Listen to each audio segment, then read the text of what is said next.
and welcome to the show with me, Warren Thornton.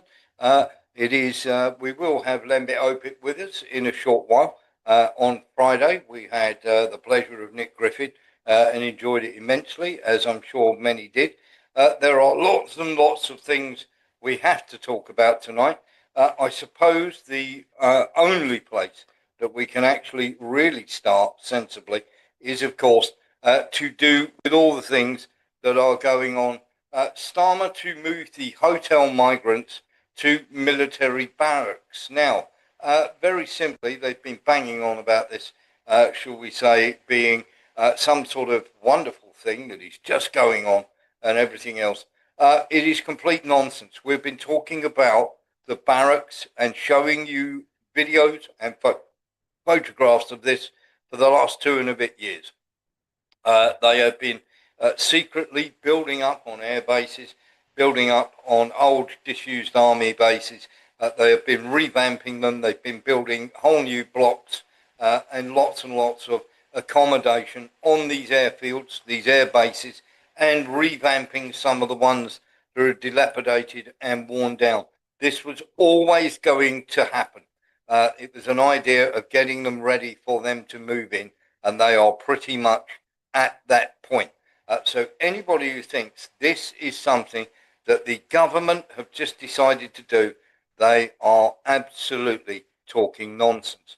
This was sorted out under Sunak's government, and of course it has carried on through Keir Starmer's government. So it is not them that are in charge. This has always been the idea to put these people onto military airfields.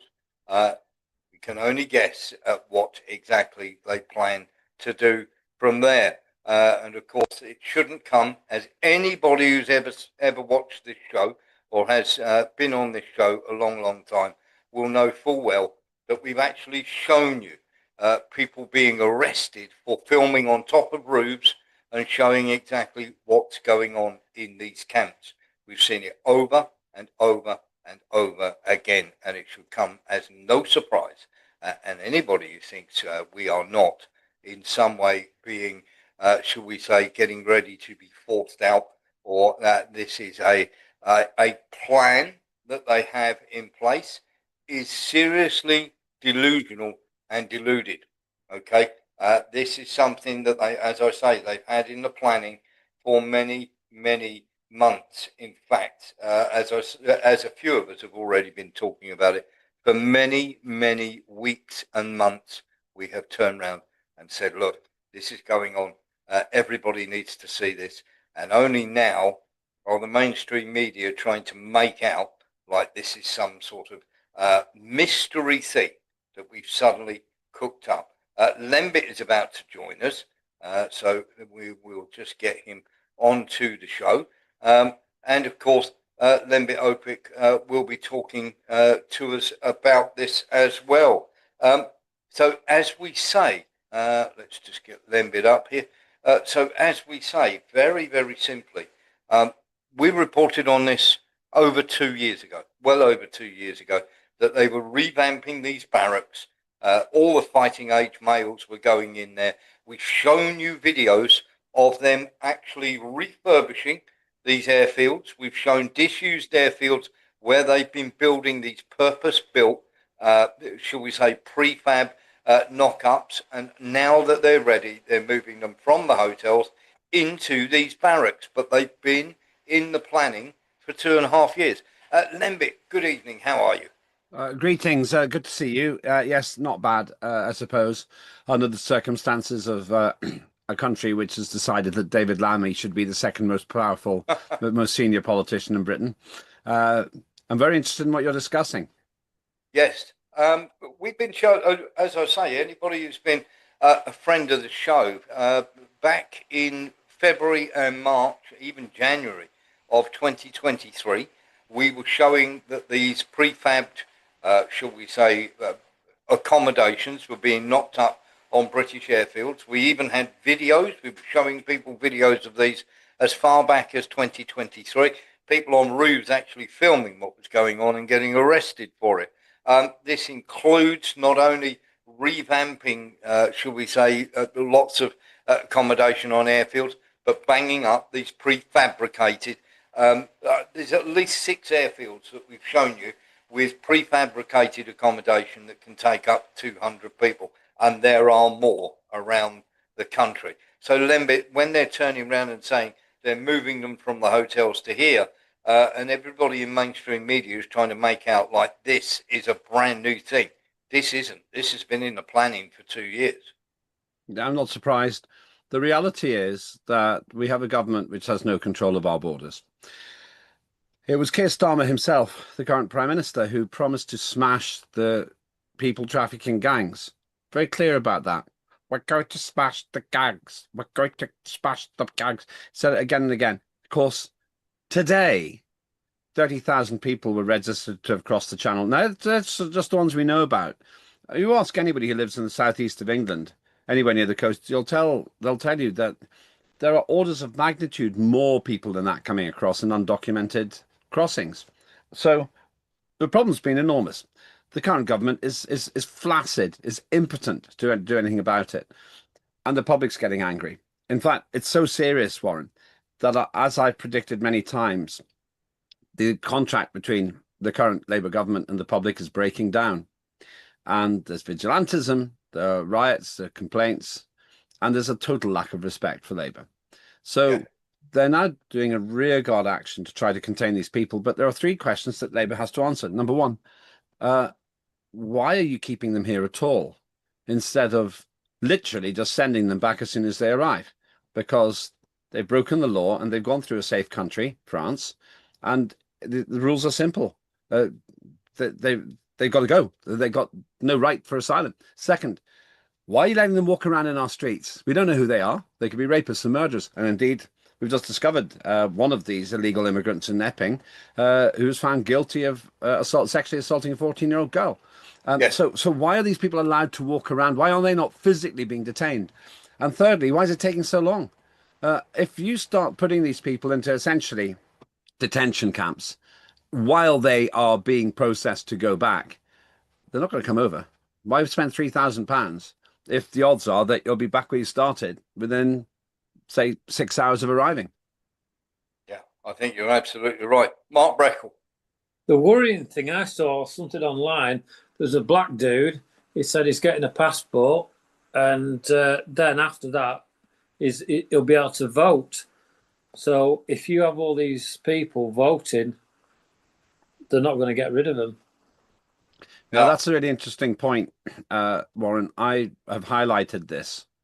Yes. At the current rate of immigration, they're not all illegal, but a lot of them are. 700,000 people a year. Across 4 years, that's 2.8 million people, 2.8 million votes. They're not going to be voting Reform and not Conservative. They might vote Lib Dem or they might vote Labour if they get the vote. And so there's a really big pressure on Labour. And I think their cynicism means they might actually take that line and actually say, OK, we'll give you all a vote. That's just the way they wrongly thought giving 16-year-olds a vote was going to help them. 16-year-olds seem to gravitate, 16, 17-year-olds seem to gravitate towards Reform. But fundamentally, they could be gerrymandering the vote.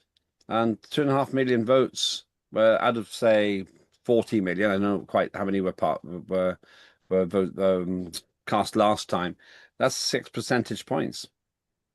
Yes, I think you're absolutely right. And the thing that really gets you here, let's have a quick look at this, because I think this is important as well. We have what you might call the 4 lemons. There they are, literally going across the road, or the 4 horsemen, as they call it. Let's go through this then, Lembit, because let's go through the changes in the UK government since Angela Rayner and her thieving, shall we say, ways, and which, of course, she then burst into tears. Funny how they always burst into tears when they get caught. So the Starmer government has undergone major shake-ups after weeks of speculation around the Deputy PM, Angela Rayner. Rayner has now resigned, leading to a reshuffling of 9 ministers so far.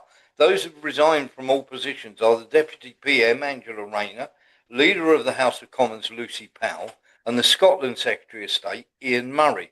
Those who have moved to new positions, David Lammy, the former Foreign Secretary, is now the Deputy PM, the highest government position ever held by an African in British history. Yvette Cooper, former Home Secretary, who couldn't stop the boats, is now the Foreign Secretary. Shavana Mahmood, former Justice Secretary, is now the Home Secretary. Steve Reed is now the Housing Secretary. Peter Kyle is now the Business Secretary. Pat McFadden is now in charge of the Department for Work and Pensions and part of the Department for Education. Lembit. Yeah, they've just reshuffled the pack, really. They haven't produced any significant new talent. And the one thing that really impresses me is that Keir Starmer found the one man who was even stupider than Angela Rayner to become Deputy Prime Minister. And he's stuck with Lammy now. I'll explain why in a moment. Just a word about Rayner herself. I actually don't feel strongly about the money. I just don't have any emotional reaction to it. That's not why she had to resign. She resigned because of her hypocrisy. She's been calling other people to resign day in, day out for all of this. And, Yes. and when you got your nose in the very trough that you're saying other people shouldn't be eating from, that's when the problems arise. I'm flawed. I freely admit I've probably made just about every mistake a human can make in my life. I try not to preach about other people, but she did. She preached. She called the Tories scum. And all of this, all the rest of it. She who lives by the sword dies by the sword. And you've probably heard the phrase, actually, that she's actually fallen on the sword she's been poking other people with all these years. That's her offence. Now, and as I say, because I try not to preach about other people's lives, because dig enough, you'll find dirt on anybody. You just will. But it was that, and also she was this terrible politician. I mean, she's just useless, really, in many ways. Now, turning to the question that you asked, David Lammy, it's phenomenal. The reason this is an absolute albatross for Keir Starmer is because he can't lose a second deputy prime minister. That guy's got to stay there for 4 years. Another reshuffle of the deputy prime minister would make Starmer look like he's got the most terrible judgment in politics, and he has got terrible judgment, but it'd make it look like it, even to his own party. Also, if he does sack David Lammy for the reason you said, as a black man in that position, that he'll get howls of protest from the wokerati. How dare you? It's just because he's black. And in fact, David Lammy, I was sad to see Angela Rayner go because I thought she'd more or less guarantee the next election would be lost by Labour. But I couldn't have prayed for a better outcome, because having David Lammy as the Deputy Prime Minister means this one thing. He is going to have to do PMQs. He gets to do Prime Minister's questions. And I mean, what do you call it? I've forgotten her already. Angela Rayner was bad at it. David Lammy will take this to a new level of farce. Yes. And in the second half of the show, we're going to go through some stuff that you didn't know. Stay tuned for that, because, of course, there is a good reason why we think David Lammy's been moved to Deputy Prime Minister, and we'll be going through that in the second half of the show. Lembit, the obviously, this is, as I said, this is shuffling deck chairs on the Titanic, isn't it? Yeah, it's a very slow sinking process. The Titanic went down overnight. These guys going down across 5 years. But it's there's a certain Schadenfreude in this. Now, Angela Rayner and I had a run-in on TV when she was moaning about somebody else having his nose in the trough, getting money from outside Parliament. I pointed out that her register of interests was loaded with benefits, and she went crazy. I thought, you're going to come down for that one day, Angela, because you're a hypocrite.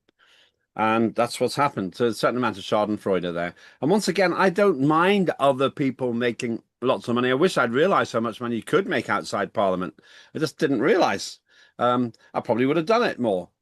So that's not my issue. My issue is that she was two-faced. And that's so disgusting, going on about being working class. How many working class people do you know who can buy a posh seafront apartment in Hove? It's posh. Hove actually is the running joke about that place. Yes. Now, the sinking takes a long time because there are an awful lot of watertight compartments to be filled. Having a majority of over 410 seats, having a 410 seats, 2/3 of all of Parliament, gives you a huge amount of latitude to mess up. But Here's how it's going to happen. They're going to crash and burn next year in the local elections again. Probably the main beneficiaries will be Reform, because Reform's now really going for them. Maybe we'll talk about that later. And then they'll crash and burn again in the next local elections and the ones after that. And they are seeing their vote languish around 20%. Weird. Who actually still wants to vote for them? That's the question I've got. But in 2029, what will they have done? They've completely ruined their first year in office. It's impossible for them to achieve their ridiculous climate change targets. They're wrecking the automotive industry here by having this crazy idea that we're all going to buy electric vehicles from 2030. They've got an abysmal understanding of international and foreign policy. And worst of all, the wokeness which infects that party means they don't think straight about trans issues, which don't affect most people. Put it all together with these clowns, and they are clowns. They're fourth division clowns. And you can see that the only reason it's not sinking faster is because they got lucky in 2024. Yeah, I think you're absolutely right. Let's have a look at this. Islam, my own religion, like a lot of practicing Muslims, my faith is the most important thing in my life. It is the absolute driver of everything that I do. There we are. So that's the new Home Secretary, going to be responsible for immigration and the boats. Lembit, they're having a laugh here, aren't they? We've got an atheist Prime Minister, a Muslim Home Secretary, and an angry country. Well, I freely express the fact that I got a faith. I've got strong spiritual belief in a higher power, but I don't ram it down people's throats. And more importantly, I actually like working with people of faith, but at a time like this, Keir Starmer seems to be thinking, I don't know if this is right, oh, I better do something really important here to please the Muslim community. I don't know if he thought that, but one thing he didn't think was, what will the same angry people who don't take kindly to their children being raped by illegal migrants or sexually assaulted by illegal migrants, what will they think? And if he just wanted to put another hammer in the coffin of the Labour Party and provide another fillet for the Reform UK Party, he's done the right thing. Yeah, it's almost as though they want to lose, isn't it? We saw the same thing with, obviously, with Roland Rat himself, with the Conservative Party. They seem to not read the room at all. Would I be wrong in saying that? If they read it at all, they read it incredibly badly. It's hard to understand what their thought process is. I don't get it. It's almost like they got a political death wish for their own party. Keir Starmer has completely, utterly broken his key promise on migration, which is now just about the biggest issue in British politics, the economy as well. He's utterly provoked people through damning the likes of Lucy Connolly, who I had the honour to listen to yesterday, by putting her in prison while Ricky Jones walks free. Lucy Connolly's position, incidentally, is that neither of them should have gone to prison, because he's an idiot, but neither of them should have been in prison. And he has this very uncomfortable, intimate relationship with Volodymyr Zelensky, which makes my skin crawl. So he's not reading the room in terms of local politics, in terms of free speech, despite what he said to Trump. Free speech has been around for a very long time in Britain and will be around for a very much long time longer, or something like that. And then he makes sure that we all have a good laugh by having David Lammy as Deputy Prime Minister, the man who had argy-bargy with a taxi driver. Let's talk about that then, because Lammy is well known for doing all sorts of unbelievably stupid things. He is one of them. I don't know if it's... Is it transphobic to say only women have a cervix, David? I don't know if it's transphobic, but it's not accurate, Nick. I mean, obviously, it's probably the case that only that trans women don't have ovaries, but a cervix, I understand, is something that you can have following various procedures and hormone treatment and all the rest of it. That's a man who thinks another man can have a cervix? Lembit. He's the Deputy Prime Minister. Maybe he thinks that a woman can grow a willy. Yes. I mean, maybe he thinks that women can grow a prostate. I mean, the fact he said it like that means he actually he wasn't making a joke. I can tell you that with mean-spirited Rayner out of the way, we have now got absolute accidental comedy genius to look forward to whenever the likes of the opposition in Parliament have a go at Lammy when Starmer's away. Starmer doesn't do a good job himself, but Lammy will be a different level of embarrassment. I'm not sure Kemi Badenoch will do a great job, but she's just really struggling there. But Farage will, Lee Anderson, send in the clown and then let the audience have a go. The only reason Starmer doesn't have a harder time is because look at his opposition. I mean, Ed Davey, Kemi Badenoch, Ed Davey, Mr. Lycra. I'm sorry to say, I mean, he shared an office with him, but he's not really cutting it as leader. I'm getting vibes here, Lembit. Lee Williams. Yeah, is he a fixed sir?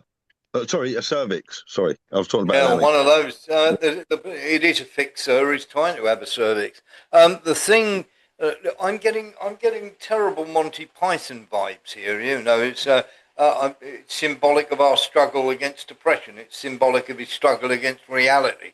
You know, when in Monty Python's Life of Brian, when they want everybody to call him, when he wants to be called Loretta. You know, it's just unbelievable, these people. And of course, we shall follow, I'm sure it's going to be a fountain that we can literally dip into time and time again.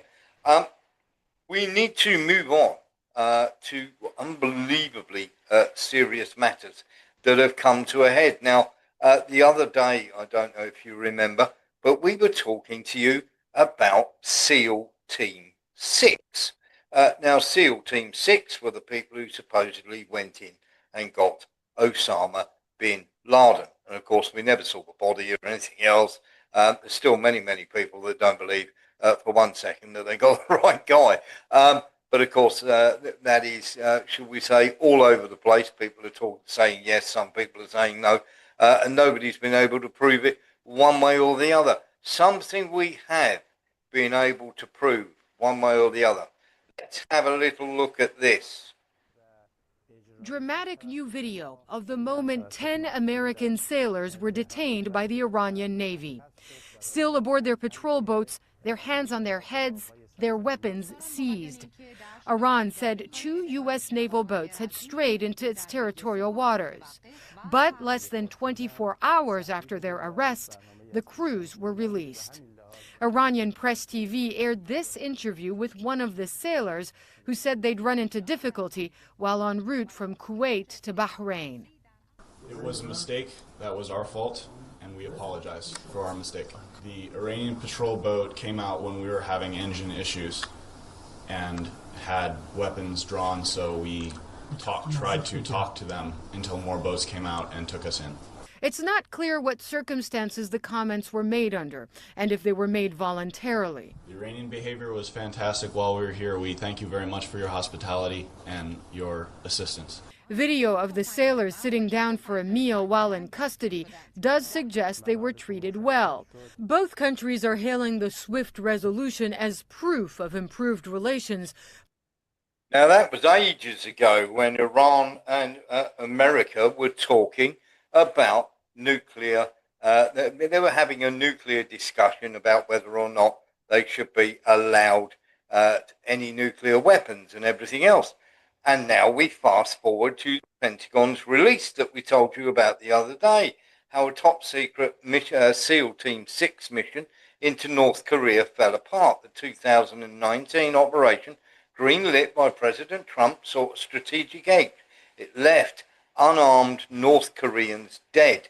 Now, just in case anybody is in the dark about this, basically what happened was while the talks were going on, 2019 visit, the SEAL team decided to go in and try and plant bugs so that they would be able to get an edge in the talks over whether North Korea should be allowed any nuclear weapons and how far they were down the line with that. Now, the SEAL team literally went in under the cover of darkness. It went horribly wrong because they couldn't get to the landing zone they wanted because it was too well patrolled. So they surfaced, and when they did surface, they were spotted by North Korean fishing boats. They then shot those 3 fishermen and then made their escape, and it literally was a complete failure. Now Donald Trump has come out. Now Congress didn't know anything about this. And of course, everybody is denying responsibility like it's going out of fashion. Trump is saying he didn't know anything about it.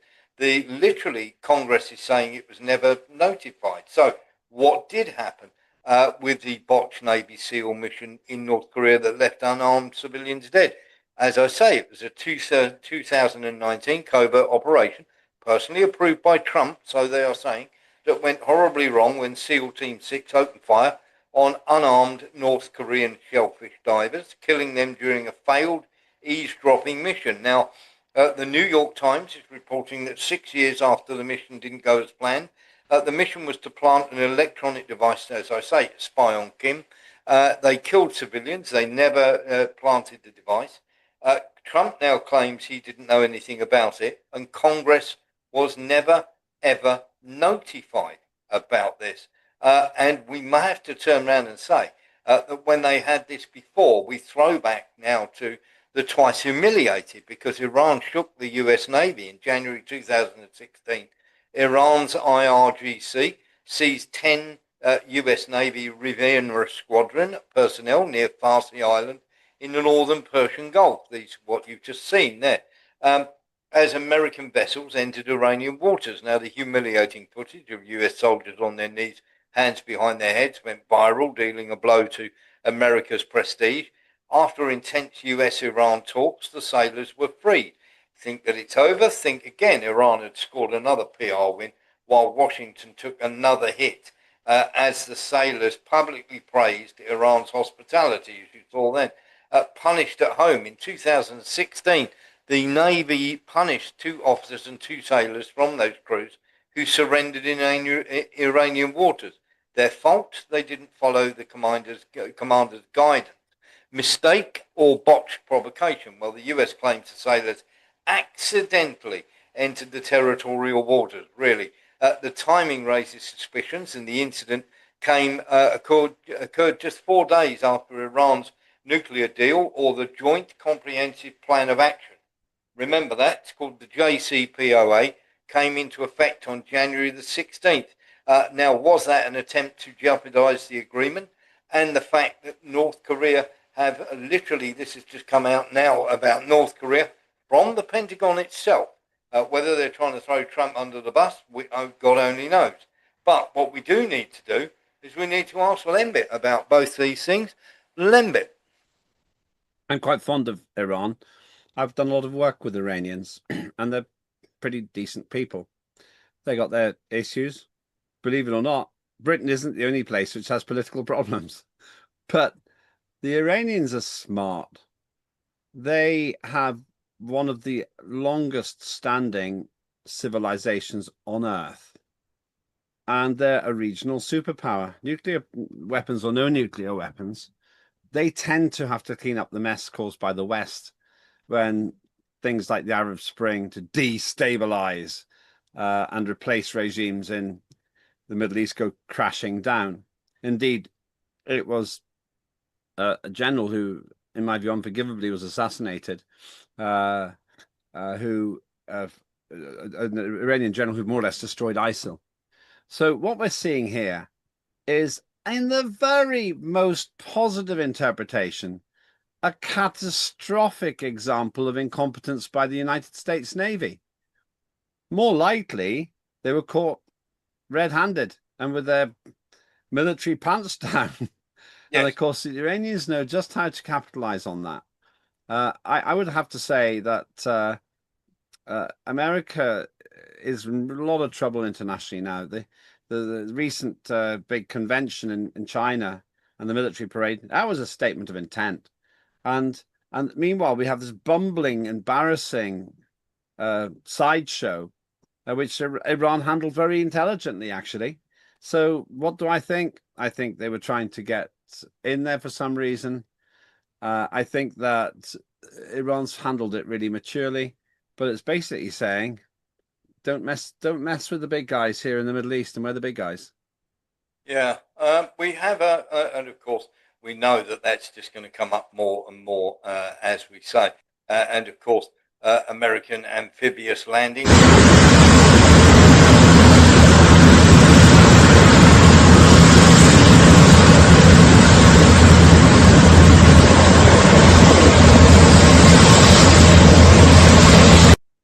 So the Americans practicing amphibious landings in Puerto Rico. I wonder what that could be for. Let's get into some of this then, because of course there is much more. Let's just tidy up this situation first of all with Iran and the JCPOA, the Joint Plan of Action when it comes to nuclear weapons. Now, America walked away from the JCPOA, as did everybody else, leaving Iran as the only signatories who were actually doing what the JCPOA said.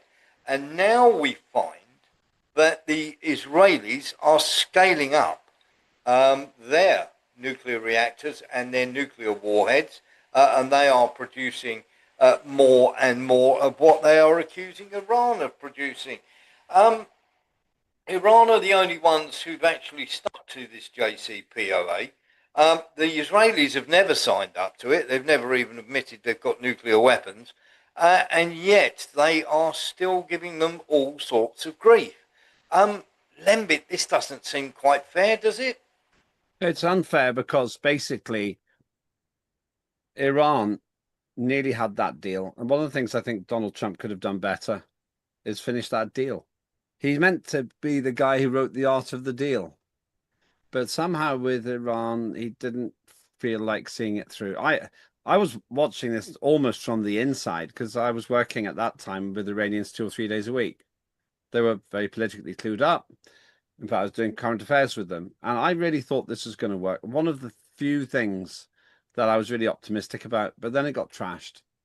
And on top of that, all the mess which the West has created in that part of the world causes Iran to be understandably defensive.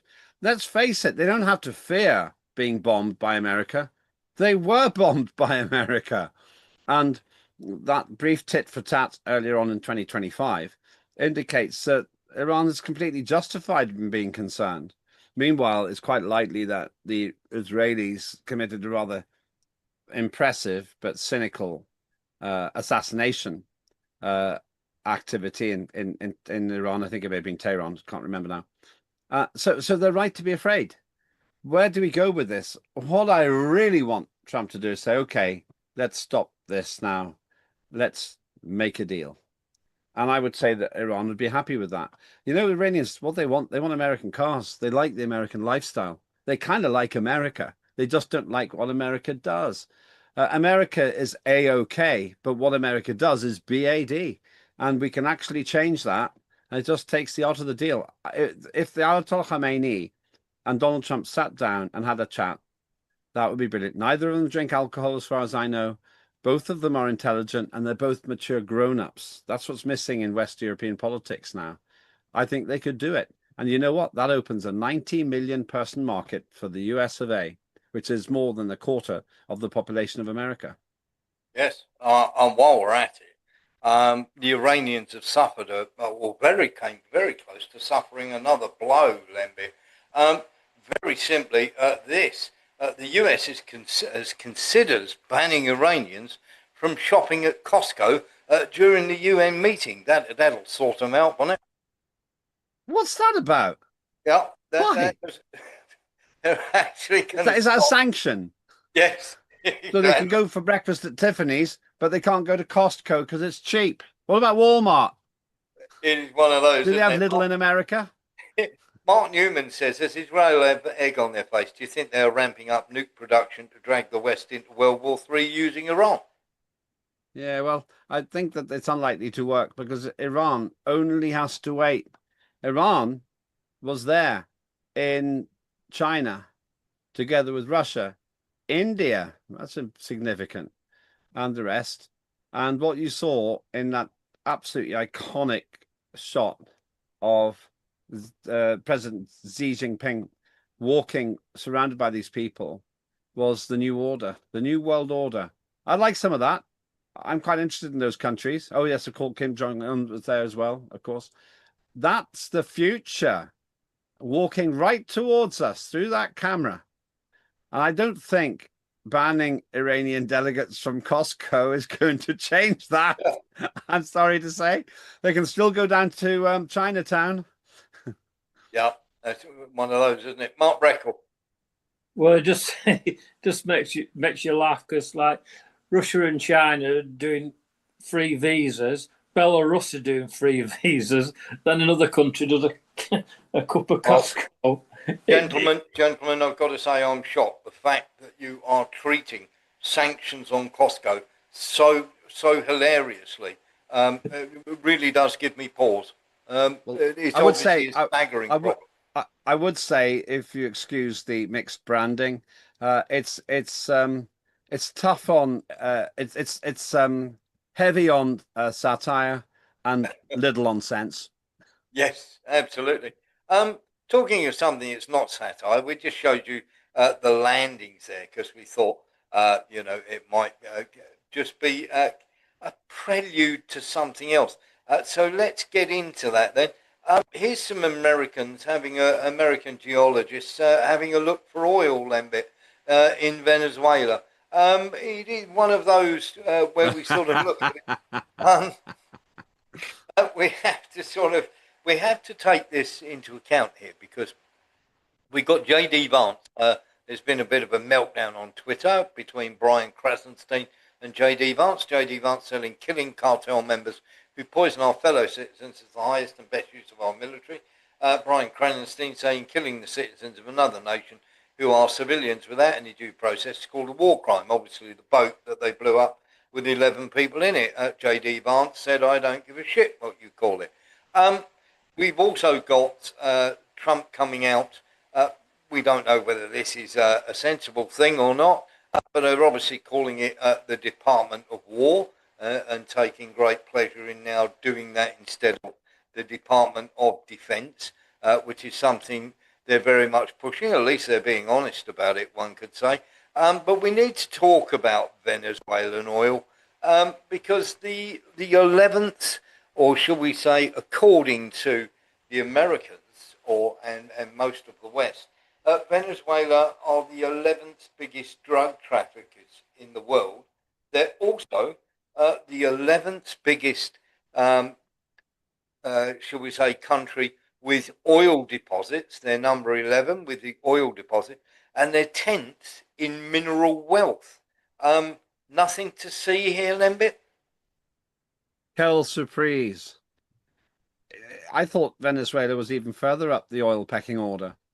There's no doubt in my view, and what I'm about to tell you I've thought for years, that America's trying to crush Venezuela because they want the stuff under the ground, black gold and everything else.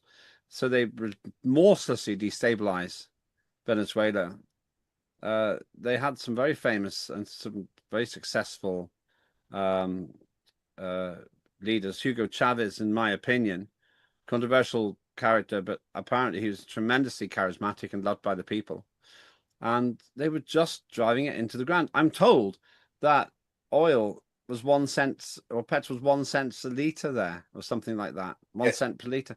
So it's not surprising that the acquisitional intents of the more hawkish Americans would seek to go there with their relentless desire for colonial opportunity. And who is without blame cast the first stone. Britain's hardly blameless from history in doing that. But it's back to that new world order thing. It's very difficult to see how much longer this is going to go, because as long as Venezuela goes with the BRICS goes with Russia, India, all those other ones, then frankly the days of Western colonialism are definitely numbered, and they ain't going to get that oil. No, exactly that. We've got Mark Breckle, then Mark on. Yeah, well, I was reading about Venezuela, and they were absolutely loaded. They were buying all the expensive cars from America, and they were doing well. And I think was there a crash or something with the oil prices, and then they started getting a bit difficult. So they decided, well, we'll be drug dealers instead. But it's,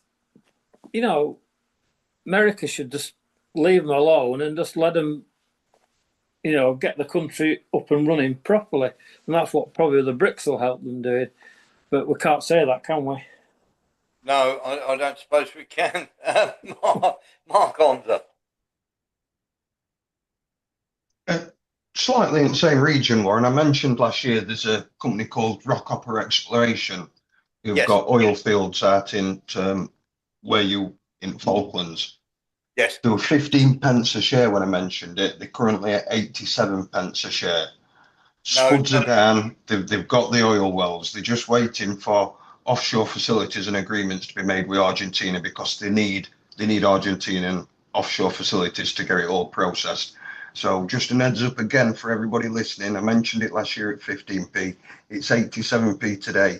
Rockhopper Exploration, RKH. And they've got fields over in Falklands ready to go as soon as we make friends with Argentina, of course. I think you're absolutely spot on there, mate. I really do. And of course, it is something that we've got to keep an eye on. And do keep an eye on that, because he's made a very, very important call there. And most people wouldn't know too much about that. But of course, we like to keep our fingers on the pulse here. And of course, we've got lots more to come in the show. There is this as well. We've, of course, got Trump talking a good deal about Venezuela. Let's have a listen. Venezuela flies jets over U.S. naval vessels again. Well, I would say they're going to be in trouble. We'll let them know about that. We heard that happen, but it wasn't really over, not like they described. But I would say, General, if they do that, you have a choice of doing anything you want, okay? If they fly in a dangerous position, I would say that you can, you or your captains can make the decision as to what they want to do, all right? Sure. Sir, how close did they get, Mr. President? You said they didn't go over. Say it? How close did they get? You said the planes did not. Well, I don't want to talk about that, but if they do put us in a dangerous position, they'll be shut down. Thank you very much, everybody. So there we go. The Americans getting very upset about the Venezuelans flying jets over the American ships, actually in actually in Venezuela themselves. That seems a bit one of those, isn't it? If you're off somebody else's territory, if you're in somebody else's territorial waters, they've got the perfect right to do that, haven't they? Yeah, they do, but it's a matter of muscle flexing. They're still living in the past. That's the problem. They're still living in the past, and that's a difficulty for them. They still think that by being so mean and tough with their military, they're going to win. But with the realignment of the world authority now, it's only a matter of time before they'll be literally calling the shots and we'll be obeying. Yes. Let's get into some of that then, because of course all this sort of nonsense is, should we say, there's been plenty of it. Let's have a little look. I'm going to have to be rude for a moment. Just give me 1 minute. I need to reset something in the studio. But keep going. I'll be back in a moment. Not a problem. So we're looking at Lutnick here. Let's listen to Lutnick have a little word. Any type of deal or backing down to a lower rate with India? I would expect, like you saw it in Canada, right? The Carney got elected with this term elbows up, meaning let's fight with America. They put on retaliatory tariffs. They were all bravado. And what happened? Their GDP negative 1.6%, unemployment rocketing towards 8%. And what did Carney just do? He just finally finally dropped his retaliatory tariffs. So I think what happens is it's all bravado because you think it feels good to fight with the biggest client in the world. But eventually, your businesses are going to say, you've got to stop this and go make your deal with America. So I think, yes, in a month or 2 months, I think India is going to be at the table and they're going to say they're sorry and they're going to try to make a deal with Donald Trump. And it will be on Donald Trump's desk how he wants to deal with Modi. And we leave that to him. That's why he's the president. Speaking of making a deal. So there we are. Apparently, India are going to be turning around and saying sorry to Donald Trump inside the next 2 months, of course. And of course, we will be keeping an eye on that Indian apology, of course. And of course, the finance minister, Lambert, we heard Lutnick there, and of course, Bessant's having a go, saying that India will come crawling back in the next 2 months, apologising to Donald Trump and begging for a deal. I sort of go on au contraire there. I don't think the Indians are bothered in the slightest. And India have said, their finance minister has said, they will keep buying Russian oil because it suits them to do so. Yeah, why wouldn't they? Once again, remember, it's like somebody saying, you'll be sorry when I'm dead. If you don't love me, I'm going to kill myself. Go ahead. You know, this is the problem. India's the most populous country in the world. No one in India seriously thinks that they're going to follow the climate crisis claptrap and start reducing their oil demand, because everybody in India knows that we've got a good standard of living because we burned hydrocarbon fuels, gas, oil, coal. And so if they can get it cheaply from their friends in Russia, why would they worry about us? There's this great egocentrism. The same thing that caused humans to think that the sun went round the earth and we were at the center of the universe. So also, those warriors from yesteryear still think that India is going to be really scared. A nuclear power, India, with a space program, which we still give some sort of grants and subsidies and foreign aid to. I don't know why we do that. That they're going to be frightened because somebody in Westminster or the White House says, well, we're going to hurt you if you carry on buying Russian oil. 1.5 billion people probably aren't going to be that scared, especially when you look at the number of people who are all on the other side now. It's like the people are leaving one party and joining another one. So it is very much like that. Yeah, very much like that. Let's have a listen to Jeffrey Sachs here. China is bigger than the U.S. economy, properly measured. That's not a myth. That's a reality. China is far bigger in industrial capacity. China is ahead of the United States on many technologies, and notably technologies that the world really needs right now. It will dominate electric vehicles for 20 years to come. It will absolutely dominate solar power production, of which it has essentially no rivals in the world. It will dominate zero emission ocean shipping, something of interest to Greece and interest to the world, because it makes the ships. The United States doesn't make the ships. Europe doesn't make the ships, except in much, much smaller numbers. And you could go down a long list of technologies. So there is, of course, that to start with. There's a couple of things I want to show you. First of all, before we get literally Lembitt's take on this.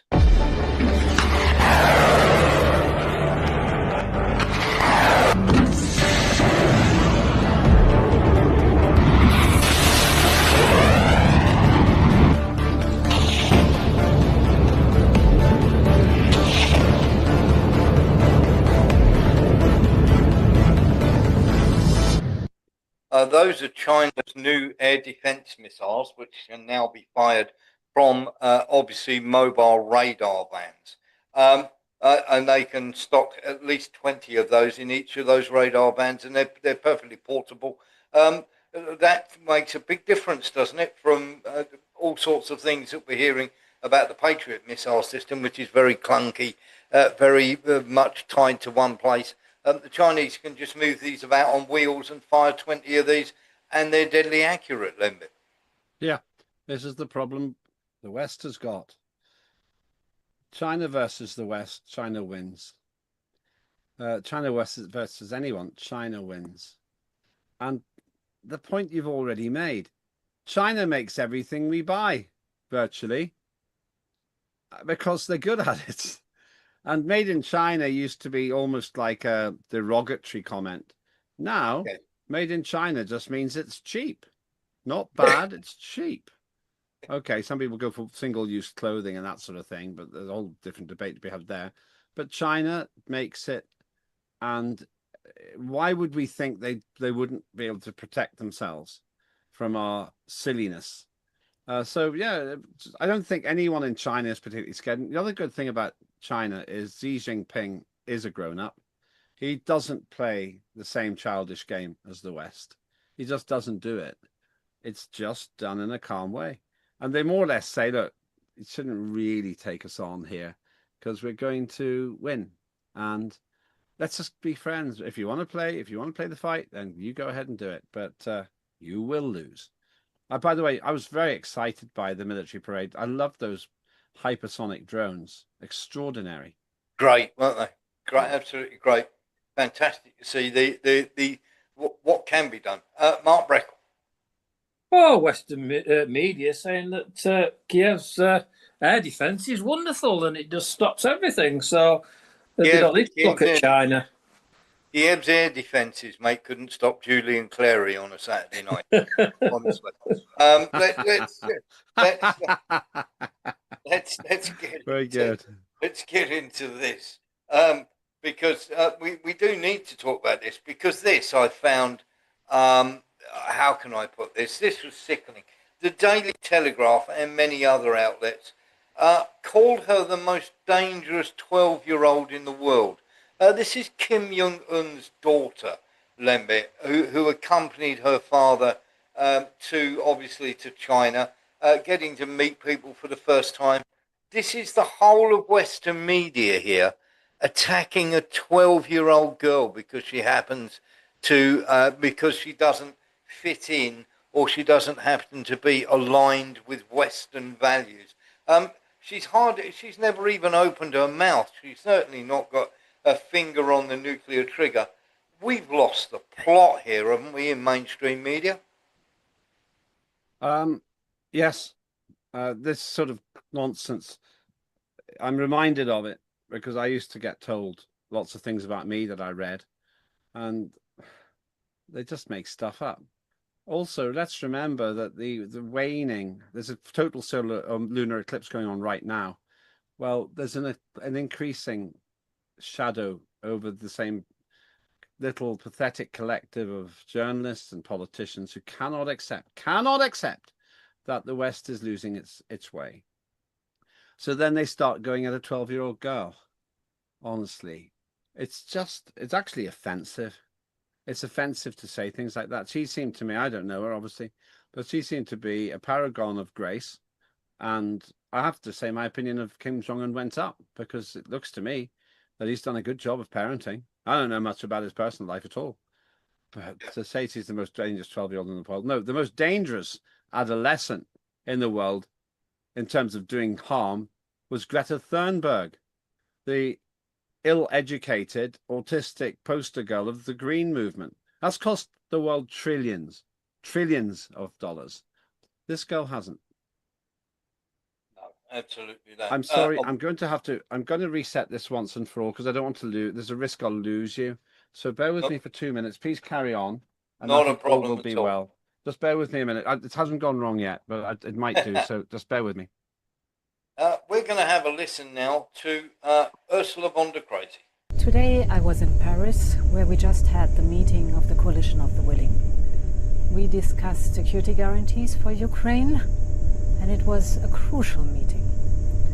Crucial because we all know that what is at stake is the future and security of our entire continent.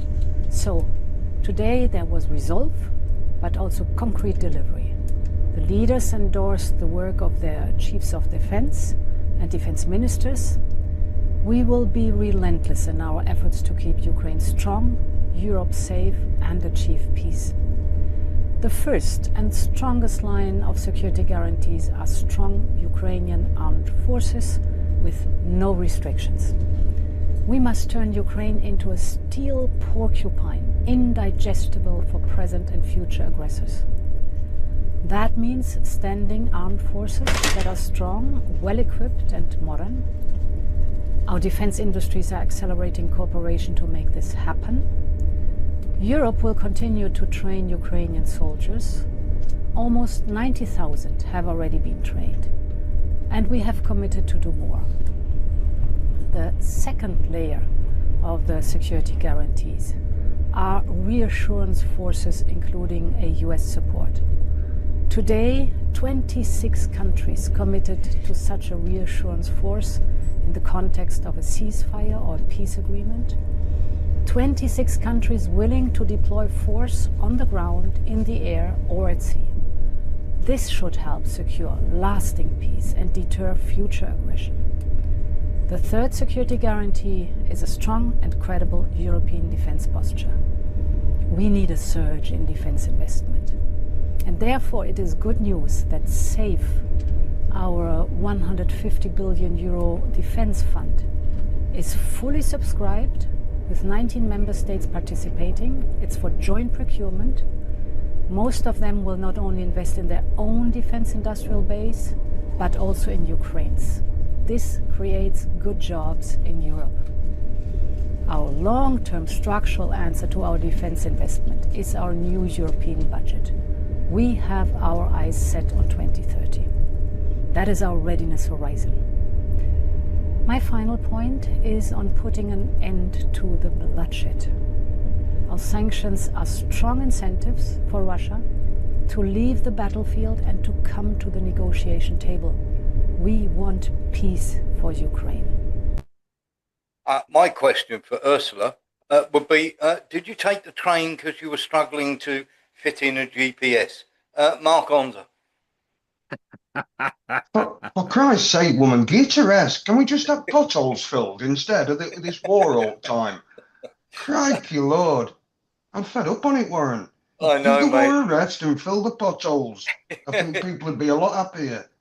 It'd be one of those that she filled the potholes in her mouth. That would be useful. Mark Breckle. Well, again, she's best going to visit Moscow and looking at all the sanctions there, all the different products that they changed names. And she'd have been better, really, taking a big steel bucket full of sand and throwing it on the government buildings. That would have helped better.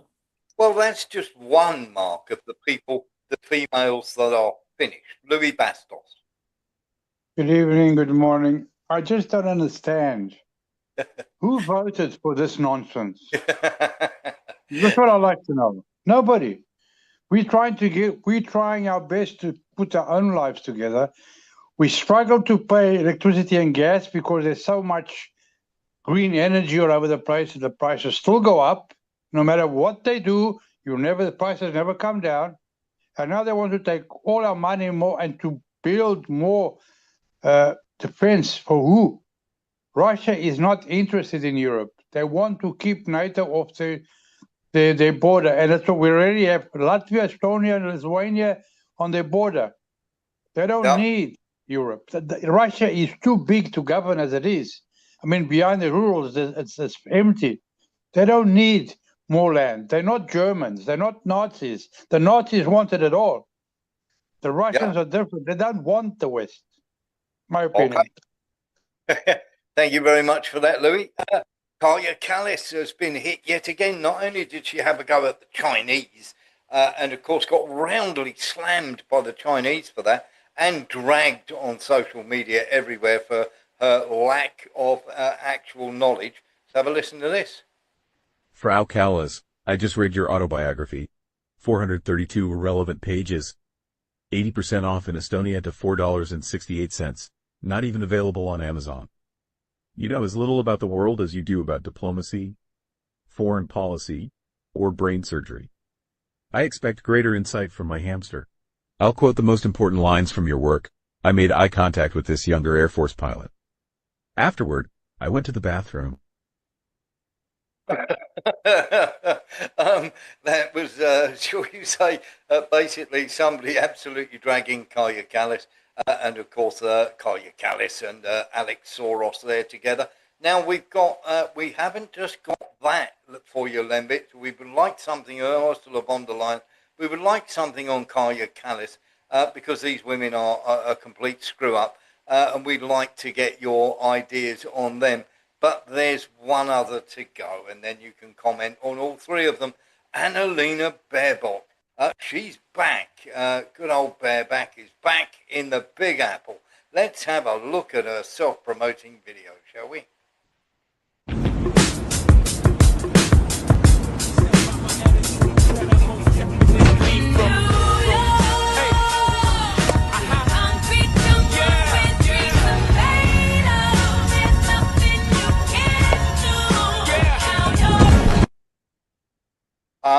That's her new job at the UN in New York. Which one of these clowns is the most? I mean, all three of them are finished. All three of them are a joke, given that Ursula von der Leyen with the GPS. We've got Kaya Kallas, who's upset the Chinese and got all her history completely wrong. And Annalena Baerbock making self-promotion videos in New York. Over to you, Lembe. The worst of the three is Ursula von der Leyen, because she seems to have squandered billions. I wonder where that went in COVID. I wonder if there's any pecuniary benefit in her family, a family with a very interesting history, I might add. She's the worst because she's droning on in that sanctimonious, self-righteous way, which essentially says, we can beat Russia and we need to fight it. She made this really irritating speech in Lithuania about it all as well recently. Who's the worst? Baerbock isn't going to do well. She'll probably have some fun in New York, but luckily that's irrelevant. Kaya Kallas, she's been a little bit harmful, but she hasn't really done very much. It's Ursula von der Leyen's the worst of the three. Oh, yeah. And on this, I mean, come on. Flight Radar 24. I got Flight Radar 24. It confirms the GPS never went down. It is quite staggering, isn't it? And of course, as I say, Kallas is probably along the same lines as David Lammy in being a bit stupid. That is the first half of our show over. Now we have lots more to talk about. You have to come to warrenthornton.com to see that. We have 3 investigations, and we're going to be getting into those in big style in the second half of the show. For all of you out there in Twitter land, do come across to warrenthornton.com. If you're watching on Rumble, you're watching on Kick, you're watching on all the various platforms. Do come across. You can actually join everybody there. Very simply, you get a longer than a 2-hour show every single night of the week, apart from Saturdays. You also have, as we say, a subscriber show where you can talk about absolutely anything you want, and all the articles and all the other guest appearances we make on other shows are on there too. Thanks for watching.